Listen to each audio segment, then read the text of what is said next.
Interesting. I mean, always interesting when Nikki Javala does reporting. She's very good at it. But very, very enlightening piece, I would say, today in the Washington Post. About 1 o'clock this afternoon, Nikki published a piece with some more insight into the process that Josh Harris is going through. We've known, obviously, it feels like for weeks, but since Monday, 7 weeks ago Monday, when that there was going to be this committee, that it was going to be Josh Harris, it was going to be Mitchell Rales, it was going to be Magic Johnson, the three most significant stakeholders in the Commanders, quite literally speaking, that it was going to be Rick Spielman, former NFL general manager, and it was going to be Bob Myers, architect of the Warriors dynasty, and friend of Josh Harris, who is one of the best culture builders that we've seen in professional sports in the last quarter century. And I think when we all heard that, we thought there would be like this, round table of wise men that were sitting around and they would interview candidates, and it would be around the fire, obviously, because that's where wise men sit. In reality, is at Josh Harris's extremely nice home in Miami, which may or may not have a fire pit that may or may not be used. I don't know. But what it turns out is it's actually a way smarter deployment than getting a bunch of people in a board room or at Josh Harris's house around a large table and 5 people conducting an interview of one.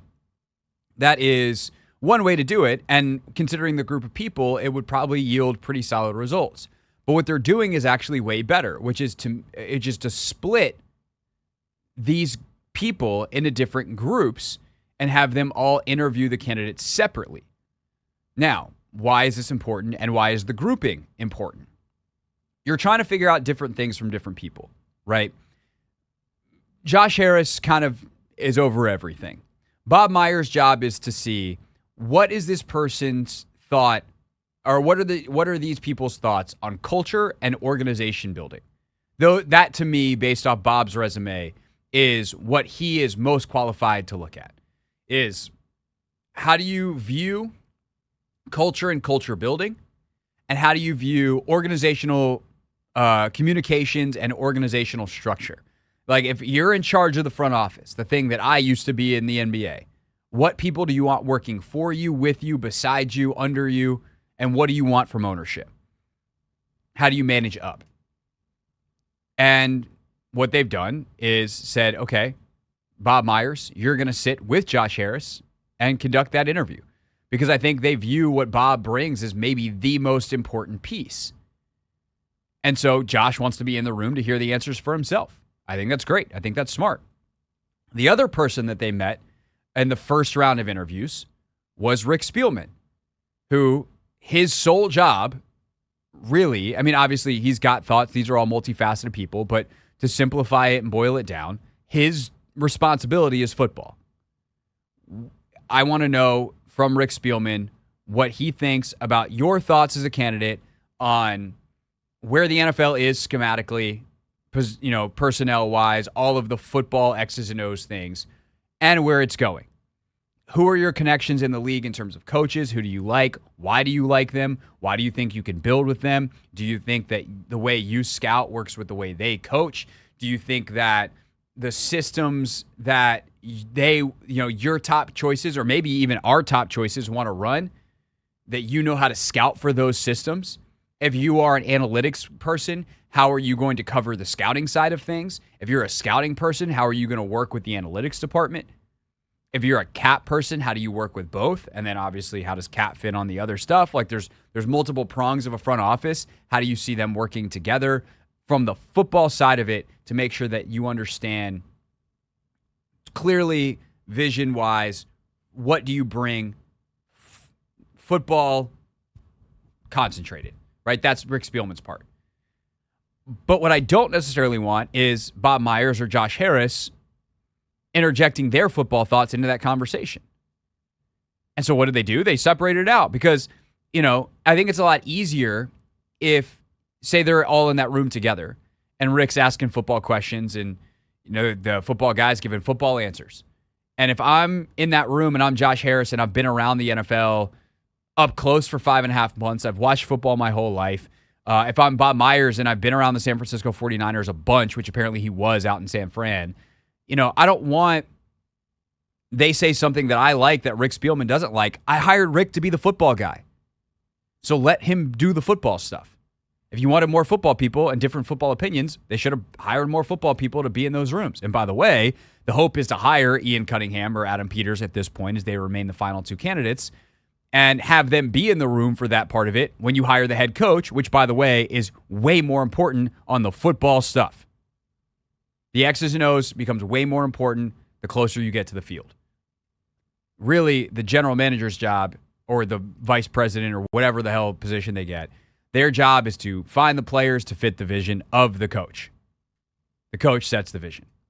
Or, I do think, this is a bit of a sidebar, but having an organizational vision that goes multiple coaches down the road is not the worst thing either. That way you don't wind up, for a very simple example, building a 4-3 defense, then you go hire a 3-4 coach, then back and forth. But like, you do want some things that are high level football vision from your front office, but the details can shift fairly dramatically at the coaching level.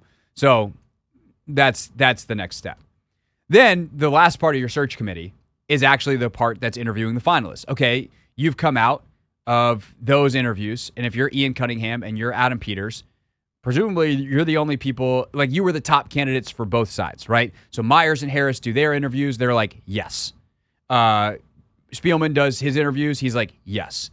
And if there's yes, yes, you advanced. If there's yes, no, you're going to talk about it, but probably not. And if it's no, no, then it's pretty easy. That person doesn't get a second interview. And I don't know whether they're going full binary, yes or no, or whether they are kind of ranking their candidates and they chose the top two because they wanted to, or because they want these guys to work together, or because there was like a clear cutoff in terms of how they ranked it. It's like, hey, this is our first tier. Whatever. Those guys made it through. And now they will go meet with Mitchell Rales and Magic Johnson, which I think is pretty cool. Like, okay, you passed the first barrier. You passed Bob and the culture test. Josh didn't hate you, and you were in that meeting. You talked football well enough to impress Rick Spielman. Now, let's go talk about building an organization with Magic Johnson, one of the greatest winners in the history of professional sports, and Mitchell Rales, who's built, it's not countless, but the number's high, multi-million-dollar companies. People who understand what it takes to win in multiple avenues, right? Magic as a player in the NBA, as a part of, he was in some of those Lakers front offices. Obviously, his time leading a front office wasn't the best when he was the general manager of the Lakers. But he did land LeBron James, which did work out all right. But he's built $1 billion company, and there's real estate, and there's movie theaters, and there's this, and there's that. He's been involved with Starbucks, and like he's done a lot of stuff successful in multiple different avenues. Same thing with Mitchell Rales. Built multiple companies in different avenues. So if you can convince those guys that you're the right one for the job, then you bring the committee back together, everybody kumbayas and powwows, and then hopefully they, then it's on Josh to bring the mathematicians into the room and figure out what the money and the negotiators and the lawyers and figure out what the contract looks like. I freaking love that process. And I know that there are some folks who are commentators in town. Most prominently, I'm not trying to throw shade. Like Tom Lavero wrote an article that he doesn't like it for whatever reason. And I get it on some level that you want your owner just to be able to go do it. Like, hey, man, you don't need a committee. Like, go hire the person. Or whatever the arguments are made. I think there is no better process than bringing smart people together with different perspectives and then creating a system to allow the perspectives to shine. And that, to me, is what they've done. They haven't just brought a bunch of people in the room to hear a bunch of milquetoast answers. They are letting the experts expert in their area of expertise, all of which is relevant to the actual hire itself, and then they will make the hire. And I think not only is that going to help you sort through and find the best person, but remember, interviews are two ways, especially for people as smart as Ian Cunningham and Adam Peters and Alec Hallaby and Glenn Cook and all the people that got interviewed here. Bunch of really smart, highly accomplished people who interview other people all the time. They interview draft prospects every year. They interview scouts. Like, these are people that have done hiring themselves. So it's a two-way street. You are doing the interview, But these are people that are going to have options, and they have to decide, do I want to go work for those people? This is a good way to sell yourself to them too. And especially for a guy like Peters, who has a very easy seat to go back to in San Francisco, and it is going to take convincing to peel him away. This is the Hoffman Show on the Team 980 and the Odyssey app.